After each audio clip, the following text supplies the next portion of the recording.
Hey everyone, welcome back to my YouTube channel. Today again we are together to talk about Railway Recruitment Board. That means RRB. आप सभी लोगों ने RRB के form fill कर दिए होंगे. Still अगर आप में से कुछ लोग अभी भी बाकी हैं तो आप मेरी प्रीवियस वीडियो जाकर देख लीजिएगा, जिसमें मैंने जोन सिलेक्शन के बारे में आपको बहुत ही ज़्यादा इंपॉर्टेंट चीज़ें बताई हुई हैं. अगर फॉर्म भर चुके हैं अब टाइम है प्रिपरेशन करने का, बिकॉज RRB की ये जो वैकेंसी है ये 6 साल के बाद आई है. अब पता नहीं इसके बाद कभी आएगी, वी रियली डोंट नो. तो ये वाली अपॉर्चुनिटी आपको बिल्कुल भी मिस नहीं करनी है, बिल्कुल भी. आपको अच्छे से प्रिपेयर करना है. जॉब आपकी पक्की है इस बार. 713 पोस्ट हैं इस बार हमारे पास. इन 713 पोस्ट में से हमें अपनी सिर्फ एक सीट के लिए फाइट करना है. प्रिपरेशन आई होप आप लोगों ने शुरू कर दी होगी. सिलेबस की अगर मैं बात करूं तो 70% नर्सिंग एंड 30% नॉन नर्सिंग का सिलेबस रहने वाला है. अगर मैं एग्जाम लेवल की बात करूं, जो कि बहुत ही ज़्यादा इंपॉर्टेंट चीज़ हो जाती है, तो एग्जाम जो है वो मॉडरेट लेवल का एग्जाम आपके पास आने वाला है. जैसे कि DSSB में हमने देखा, और हम नॉर्सेट के पैटर्न देखते हैं, तो ऑब्वियसली DSSB और नॉर्सेट इसके बीच का लेवल रहने वाला है रेलवे में. मतलब बहुत ज़्यादा सिनेरियो वाली चीज़ें आपकी उतनी नहीं आने वाली है. तो आप एक अच्छी बेसिक हार्ड स्टडी करेंगे तो you are going to get it. कुछ इंपॉर्टेंट टॉपिक्स की लिस्ट PDF मैंने खुद से प्रिपेयर की है, ये मैं आप लोगों को शेयर भी करूँगी. बहुत जल्दी से हम इसका एक क्विक रिविजन कर लेते हैं कि क्या क्या टॉपिक्स है which you need to cover for RRB preparation for sure, to get your selection for sure. चलो आगे हम बढ़ते हैं इस चीज़ की तरफ. इसमें देखो, जो सबसे पहली चीज़ मैं आपको बताना चाहूँगी वो है MSN की बात कर रहे हैं. मैंने सब्जेक्ट वाइज नहीं किए हैं MSN में, क्योंकि बहुत लंबा हो जाएगा. इंपॉर्टेंट टॉपिक्स में बता रही हूँ जिस पर से क्वेश्चन पक्के देखे ही जाते हैं. सबसे पहली चीज़ की हम बात कर रहे हैं टर्मिनोलॉजीज बहुत ज़्यादा इंपॉर्टेंट है. क्योंकि मैंने जितने पेपर्स देखे ना RRB के, तो उसमें व्हाट आई हैव नोटिस्ड कि जो उनका पेपर है वो बिल्कुल सीधा सा पेपर है. मतलब बहुत ही सीधे टर्मिनोलॉजी से डायरेक्ट क्वेश्चन, जितने भी डिसीज कंडीशन है, तो टर्मिनोलॉजी बहुत ज़्यादा इंपॉर्टेंट है. दूसरा, अगर मैं डिसीज कंडीशन की बात करूँ तो meningitis, NTD, epilepsy, seizure, stroke पर से भी काफ़ी क्वेश्चन थे. रेस्पिरेटरी डिसऑर्डर्स में जितने भी ये जो डिसऑर्डर्स होते हैं लाइक एस्थमा, निमोनिया, निमोथेरिक्स, है ना, इन सब की डायरेक्ट मतलब एक डिफ्रेंसिएशन होता है ना, जिससे आप याद रखते हो कि क्या निमोनिया है और क्या न्यूमोथोरिक्स है. तो एक डायरेक्ट डेफिनेशन आपको याद रखनी है. अनीमिया काफ़ी ज़्यादा इंपॉर्टेंट है. ECG भी काफ़ी इंपॉर्टेंट है. डायलिसिस काफ़ी इंपॉर्टेंट है.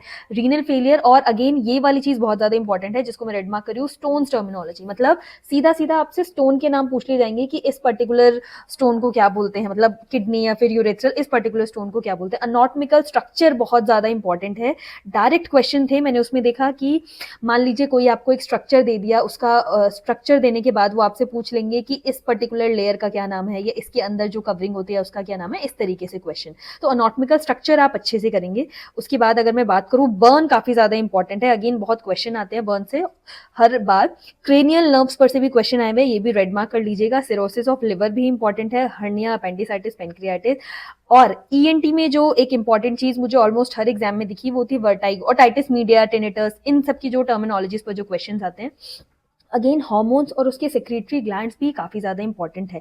फंक्शनल यूनिट भी काफ़ी इंपॉर्टेंट है. उसके बाद कैटरेक्ट, ग्लूकोमा से भी question, far sightedness, near sightedness, इन सब से. GCS भी अगेन बहुत ज़्यादा इंपॉर्टेंट है. And Parkinson disease. ये कुछ टॉपिक मैंने MSN की दिए हुए हैं. ऑन्कोलॉजी के जो थोड़े बहुत टॉपिक्स हम पढ़ते हैं ये सभी इंपॉर्टेंट है, जिसमें CA ब्रेस्ट हो गया, ग्रेडिंग हो गया एंड ऑल. इसके बाद हम आ जाते हैं FON पर. FON काफ़ी ज़्यादा इंपॉर्टेंट है हमारे RRB में. FON से अच्छे खासे क्वेश्चन आते हैं. ज़्यादातर क्वेश्चन हमें FON से ही देखने को मिलते हैं.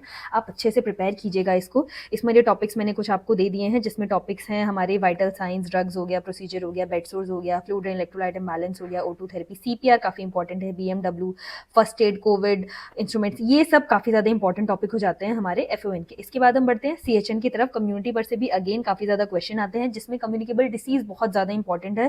टर्मिनोलॉजी से डायरेक्ट क्वेश्चन है, मैं आपको बता रही हूँ. माल न्यूट्रिशन, जिसमें PEM हो गया आपका, सिवियर माल न्यूट्रिशन, मतलब ये वाली चीज़ें जितनी भी, क्वाशियोरकर, मरासमस, ठीक है, ये वाली चीज़ें पढ़ लीजिएगा. एपिडेमियोलॉजी से भी काफ़ी डायरेक्ट क्वेश्चन थे. FP, फैमिली प्लानिंग, इम्यूनाइजेशन से सब कुछ, इसकी डोज हो गया, इसके रूट हो गया, है ना, क्या स्केड्यूलिंग है, सब कुछ. इंडेक्स, ये कुछ इंपॉर्टेंट इंडेक्स है. Indicators of health, disaster management, first aid, BMI भी इंपॉर्टेंट है. विटामिन बहुत इंपॉर्टेंट है. ऑक्यूपेशनल हेल्थ बहुत ज़्यादा इंपॉर्टेंट है. ये कुछ हो गए हमारे CHN के टॉपिक. इसके बाद हम बढ़ते हैं OBG की तरफ. OBG पर से भी थे कुछ क्वेश्चंस, जिसमें से puberty, pelvis, placenta, labour, RH, incompatibility, abortion, pre eclampsia, MGS4, ectopic, drug, PPH, ये कुछ इंपॉर्टेंट टॉपिक्स है. इसको आप थोड़ा सा देख लीजिएगा. पीड्स पर से GNT, reflexes, Apgar score, newborn, vital signs, ORS, EBF, neonatal resuscitation, jaundice, meningitis, congenital और टर्मिनोलॉजीज इनके पढ़ लीजिएगा। साइकेट्री से काफ़ी क्वेश्चन आते हैं, जिसमें से ये तो बहुत ही ज़्यादा इंपॉर्टेंट है। डिफेंस मैकेनिज्म से आपको पक्का क्वेश्चन मिलेगा, तो इनको आप पढ़ के जाइएगा। हेलुसिनेशन हो गया, डिलीरियम, मेनिया, मैस्लो हायरार्की पढ़ लीजिएगा, ये भी इंपॉर्टेंट है। इद ईगो, सुपर ईगो, ये भी बहुत इंपॉर्टेंट है। ईसीटी, इल्यूजन, टर्मिनोलॉजीज पढ़ लीजिएगा। प्लस साइकेट्रिक नर्सिंग के जो डायरेक्ट क्वेश्चन होते हैं ना, कि किस ईयर में क्या हुआ है ना, साइकेट्री कौन से ईयर में ली गई, फिर फादर ऑफ अमेरिकन साइकेट्री कौन है, father of psycho analysis theory कौन है, ये वाली चीज़ें। इसके बाद माइक्रो की मैं बात करूँ, फार्मा की अगर मैं बात करूँ, और अगर मैं रिसर्च की बात करूँ, तो इमरजेंसी ड्रग काफ़ी ज़्यादा इंपॉर्टेंट है। एंटी ट्यूबरकुलर ड्रग भी इंपॉर्टेंट है। इंसुलिन हो गया, कुछ एनाफिलैक्सिस, इम्यूनिटी स्टेरिलाइजेशन, रिसर्च के थोड़े ही टॉपिक हैं, बट उस पर से भी 4-5 क्वेश्चन देखे मैंने, तो आप रिसर्च को भी थोड़ा सा पढ़ लीजिएगा। देखो 100 मार्क्स का ही पेपर है, तो जो 4-5 नंबर की भी कुछ चीज़ें हैं ना, उनको भी आपको अच्छे से ध्यान देना है। इसके बाद मैं नॉन नर्सिंग की बात कर रही हूँ, जो कि हमारे 30% की रेशो कवर करता है, 25 to 30% की रेशो कवर करता है। जनरल साइंस बहुत ज़्यादा इंपॉर्टेंट है, बहुत ही ज़्यादा। आपको मैं बताऊं, अगर एवरेज 8 क्वेश्चन आपको देखने को मिल सकते हैं, एवरेज 8 क्वेश्चन जीएस पर से, मतलब 5 से 8 क्वेश्चन तो आप मान लो। एसआई यूनिट्स काफ़ी ज़्यादा इंपॉर्टेंट है।